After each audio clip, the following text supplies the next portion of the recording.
Have you ever felt like just giving up? Look, I'm talking directly to you right out of the gate today because this is incredibly personal.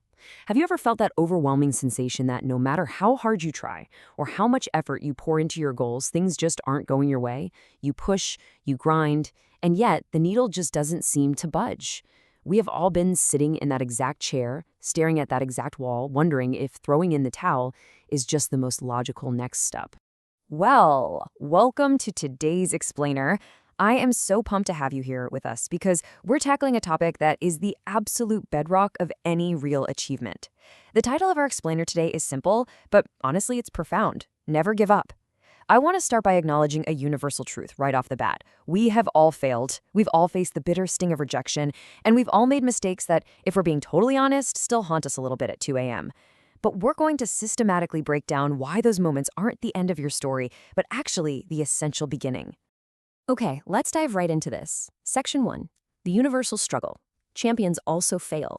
We really need to ground ourselves in the reality of success here, pointing out something absolutely crucial that we almost always forget when we're in the middle of our own personal struggles. Every single successful person you admire, whether they're a visionary, an artist, or an athlete, has had to face failure head-on. Not just some of them, not just the ones who had it rough, literally every single one. When we look at successful people, we usually only see the highlight reel, right? We see the trophies, the accolades, the finished product. But behind every one of those successes is a massive graveyard of failed attempts. Failure isn't an anomaly on the path to success, it is the path.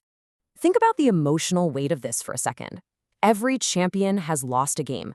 The people who stand on the highest podiums, the ones who wear the rings and hoist the cups, they know exactly what it feels like to walk into the locker room totally defeated. They have experienced the absolute sting of losing on the biggest possible stages.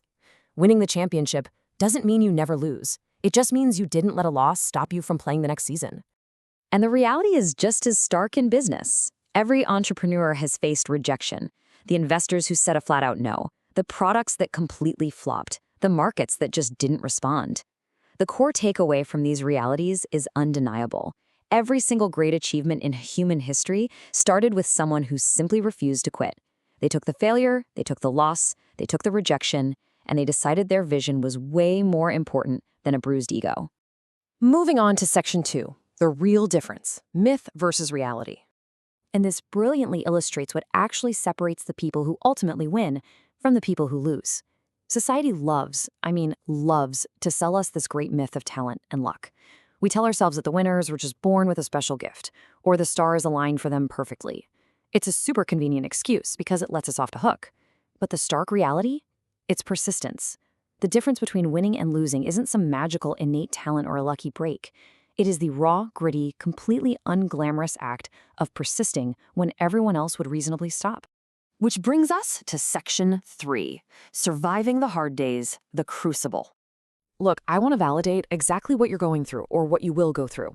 Make no mistake, life will absolutely test you. It's going to throw incredibly hard days at you, days totally designed to see just how badly you want the things you say you want. First, there are going to be days you're just exhausted. The physical and mental fatigue is so real. Second, days when nobody believes in you. The cheers stop and you are entirely alone with your ambition. And third, maybe the hardest of all, days when your progress feels completely invisible. You're putting in the work, but the results, nowhere to be found. But here's what you have to understand. Who you are on these exact grueling days dictates where you will ultimately end up. Because when you keep moving forward, despite those heavy, exhausting obstacles we just talked about, this profound kind of alchemy happens. You are actively becoming stronger. You're becoming wiser because you're literally learning how to navigate in the dark. And ultimately, you become unstoppable. The obstacle isn't just in the way. Pushing through it is the very thing building the muscle you need for that next level. Let's look at Section 4, the power of one, micro habits. We need to shift our focus right now, away from that paralyzing anxiety of trying to achieve massive overnight success, and instead look at the mathematical compounding power of small daily actions. It is vital to frame your competition correctly. You must never, ever compare someone else's journey against the person you were yesterday. Seriously, do not compare your Chapter 1 to someone else's Chapter 20. When you look sideways at what others are doing, you dilute your own focus. Your only true competition, the only metric that actually matters, is the person you were yesterday. Are you slightly better today? That's the only question you need to answer. So, the crucial point here is breaking down that massive, overwhelming journey into single, manageable steps. Step 1, just read one page. Step 2, just do one workout. Step 3, practice one skill. Step 4, focus on one goal. When you focus on improving just one step at a time, you completely kill the overwhelm. You aren't trying to write a whole book today, you're just writing one page. These micro habits stack up day after day, week after week to create truly extraordinary results. It's literally the architecture of success, built one single brick at a time. Because here's the bedrock truth. Success does not happen overnight. Let me repeat that because it's so vital. It does not happen overnight. It's built purely through discipline, consistency, and determination. Small actions repeated every single day. Motivation? That's going to fade. It's just a fleeting emotion. But discipline and consistency are choices you make, regardless of how you feel. That is how the extraordinary is actually built. Finally, Section 5, Rest but Never Quit, the resolution. Okay, I'm going to give you permission to take a breath right now, but I'm also going to demand that you keep going for the sake of your own future. If you're struggling right now, this is for you. If you are tired, rest. You are human. Burnout is a very real thing. You are absolutely allowed to take a break, catch your breath, and sleep. But whatever you do, do not stop. Don't mistake resting for quitting. Take the weekend off, absolutely, but be right back at it on Monday. You pause to recover, not to surrender. And when you inevitably hit a wall, there is only one right move. If you fail, learn and try again. Think of failure as just data. It's just feedback showing you exactly what didn't work. You extract the lesson, adjust your strategy, and step right back up to the plate. Why? Because your dreams, your future, and most importantly, the person you are actively becoming through this whole struggle are worth every single challenge you're facing today. I really urge you to internalize these 3 core principles. Believe in yourself, trust the process, and keep going. I assure you, based on the reality of literally every successful person who has come before you, that one day all the hard work, all the sacrifices, and all those confusing, difficult moments will suddenly make perfect sense.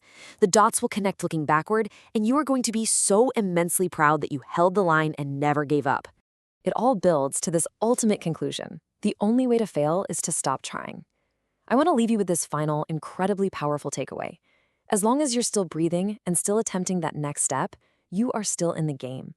True failure, absolute and final failure, only exists the exact moment you decide to permanently stop. So my question to you as we wrap up this explainer is this.